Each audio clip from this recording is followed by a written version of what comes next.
Nous avons une nouvelle explosive. Le Pakistan se positionne comme un allié clé de l'Iran face à Israël.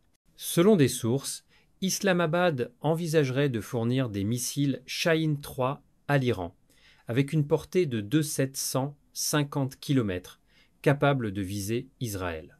Mais une rumeur encore plus choc circule. Le Pakistan aurait promis de frapper Israël avec des armes nucléaires ou d'en fournir à l'Iran si Tel Aviv utilise l'arme nucléaire. Vrai ou faux? On décrypte tout ça avec vous. Restez avec nous. C'est parti. Commençons par les faits confirmés. Des sources indiquent que le Pakistan est prêt à armer l'Iran avec des missiles balistiques Shahin-3 si le conflit avec Israël s'intensifie. Ces missiles, d'une portée de 2750 km, pourraient menacer des cibles régionales, y compris Israël. Le ministre pakistanais de la Défense, Fuad Ja'af, a affirmé que son pays soutient l'Iran de toutes les manières possibles et défendra ses intérêts à l'ONU. Islamabad a aussi appelé à une réunion d'urgence de l'Organisation de la coopération islamique, l'OIC, pour unir les nations musulmanes contre Israël, demandant de rompre les liens diplomatiques avec Tel Aviv.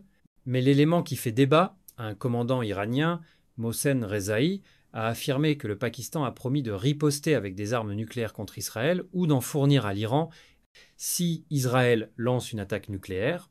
Le Pakistan dément officiellement, soulignant qu'il respecte les traités internationaux sur le nucléaire. Selon Manoj Gupta, rédacteur aux affaires de sécurité, cette mobilisation pan-islamique vise à rallier des pays comme l'Arabie saoudite ou l'Égypte. Toutefois, leur soutien reste incertain. Pourquoi ce soutien? D'abord, une logique pragmatique. Le Pakistan et l'Iran luttent ensemble contre l'insurrection baloutche, notamment via Jaish al-Adel, qui menace leurs frontières. En s'alignant avec Téhéran, Islamabad cherche aussi à contrer l'influence de l'Arabie saoudite, de l'Inde et des Occidentaux, tout en sécurisant des ressources énergétiques. Mais cette alliance est un pari risqué.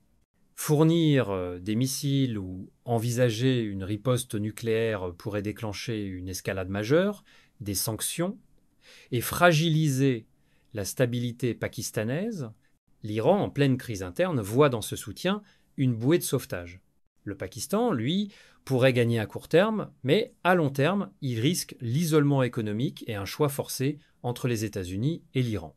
Le vice-premier ministre Ishaq Dar a récemment condamné les frappes israéliennes comme une violation de la charte de l'ONU, renforçant cette posture. Mais face à une menace nucléaire israélienne, Islamabad bluffe-t-il? Ou est-ce une stratégie sérieuse? Et les États-Unis dans tout ça? L'analyste Patrick Ritt apporte une perspective clé. Malgré les dénégations de Washington, il est évident que les États-Unis soutiennent Israël. Plus de 20 avions de ravitaillement et des systèmes de défense comme THAAD ont été déployés près de la zone de conflit. Cela montre un appui logistique, même si l'Amérique évite une implication directe pour ne pas alimenter un narratif anti-occidental. Patrick Ritt estime que la promesse pakistanaise de missiles nucléaires est plus symbolique qu'opérationnelle.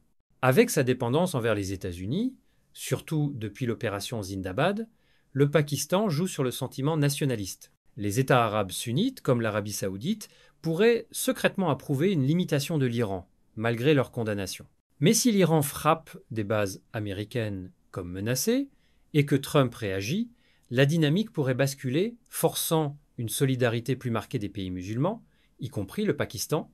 En résumé, le Pakistan soutient l'Iran avec les Shahin-3 et une possible menace nucléaire, dans un contexte de tensions explosives.